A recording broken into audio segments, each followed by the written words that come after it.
అనసూయ ఇష్యూలో ఈరోజు సంధ్యారెడ్డి గారికి సైబరాబాద్ పోలీస్ స్టేషన్లో నోటీసులు అయితే తీసుకోవడం జరిగింది. దీనిపై మాట్లాడడానికి సంధ్యారెడ్డి ఉన్నారు. మేడం చెప్పండి, మీరు అంటే మంచి మాటలు చెప్తే కూడా మీకు నోటీసులు ఇవ్వడం జరిగింది. నా తమ్ముడే ఇప్పుడు ఒక మాట అన్నాడు, మంచి మాట అని.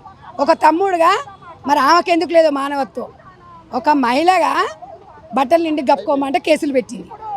మరి ప్రజా తీర్పులో ప్రజల మద్దతును కోరదాం, ఓటింగ్ పెట్టండి. మహిళల ఆత్మగౌరవం గురించి మాట్లాడితే కేసులు పెట్టింది. ఇది కరెక్టా?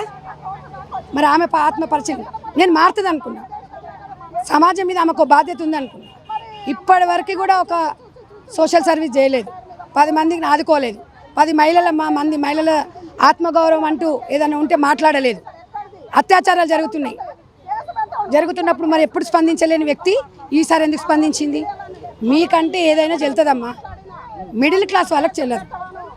కాబట్టి మమ్మల్ని మేంగానే ఉండాలి అని చెప్పి నేను మమ్మల్ని మాలాగా ఉండాలని మేము కోరుకున్నాం తప్ప మాకు ఈ సగం గుడ్డ ముక్కలు వేసుకొని బయటకు వచ్చేసి సెక్యూరిటీని పెట్టుకునే కెపాసిటీ మాకు లేదు.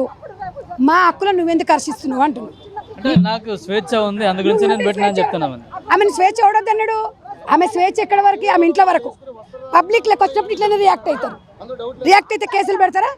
3 లక్షల మంది ఉన్నాం, పెట్టండి కేసులు.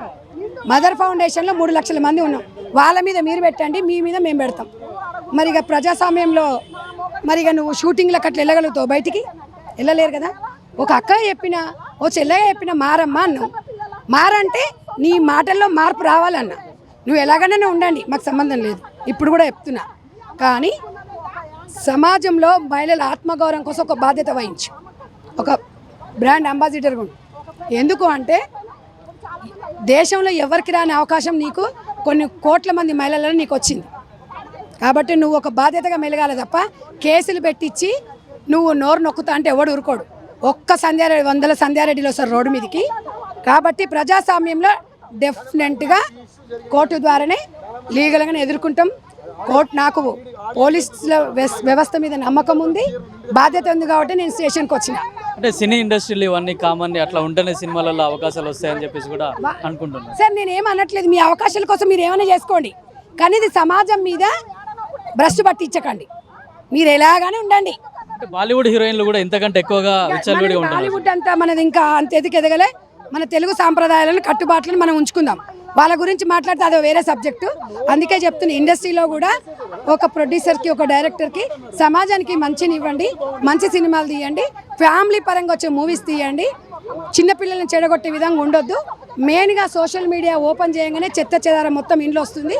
సోషల్ మీడియా వల్ల పిల్లలు ఆన్లైన్ క్లాసుల వల్ల ఇబ్బంది పడుతున్నారు. ఏదైనా ఇట్లా అది చేసినా కూడా, స్క్రోలింగ్ చేసినా కూడా ఇవే వస్తున్నాయి. కాబట్టి మనం జాగ్రత్తగా ఉండాలి. తల్లిదండ్రులు బాధపడుతున్నారు, ఇబ్బంది పడుతున్నారు. ఈ పోస్టింగ్లు ప్రైవేట్లో పెట్టుకుంటే బాగుంటుంది. నువ్వు ఏ రకంగానే ఉండి ప్రైవేట్లో పెట్టుకో. అంటే మిగతా మహిళా సంఘాలు కూడా మీకు వ్యతిరేకంగానే మాట్లాడాయి, అనసూయకు అనుకూలంగా మాట్లాడారు, స్వేచ్ఛను హరిస్తారని చెప్పేసి కూడా మాట్లాడారు. ఒకలాగున్నాయా? వాళ్ళదా అని వాళ్ళు చెప్పారు, నాది నేను చెప్పిన. ప్రజాస్వామ్యంలో ప్రజలు ఎవరు కోరుకుంటే వాళ్ళే ముందుకు పోతారు. వాళ్ళు మాట్లాడింది వాళ్ళకు రైట్ ఉండొచ్చు, నేను మాట్లాడి నాకు రైటు. నేను ఎవరిని విమర్శించను, స్పందన ప్రతిస్పందన ఉంటుంది. సంధ్యక్క ఎవరిని విమర్శించదు. సంధ్యక్క ఒక స్టేట్ ఫార్వర్డ్ మనిషి, ఏదైనా ధైర్యంగా ముందుగా వెళ్ళగలను. అయితే తనకు అందిన నోటీసుల పైన కూడా సంధ్యారెడ్డి స్పందిస్తూ నేను లీగల్గానే ముందుకెళ్తాను, నేను పద్ధతిగా ఉండమని చెప్పినందుకే నా ఇట్లా కేసులు పెట్టారు, మీకు ఏదైనా ప్రైవేట్గా ఉంటే మాత్రం అదంతా సోషల్ మీడియాలో పెట్టకుండా సమాజాన్ని భ్రష్టు పట్టించకుండా ఉండాలని చెప్తున్నారు. అట్లాగే మొత్తానికైతే నేను లీగల్గానే నోటీసులు ఇచ్చారు కాబట్టి నేను లీగల్గానే ముందుకెళ్తానని చెప్పేసి కూడా సంధ్యారెడ్డి చెప్తున్నారు. అయితే నేను ఎవరికి భయపడే ప్రసక్తే లేదు, ఎంతవరకైనా సరే నేను వెళ్తానని చెప్పేసి కూడా సంధ్యారెడ్డి హెచ్చరిస్తున్నారు.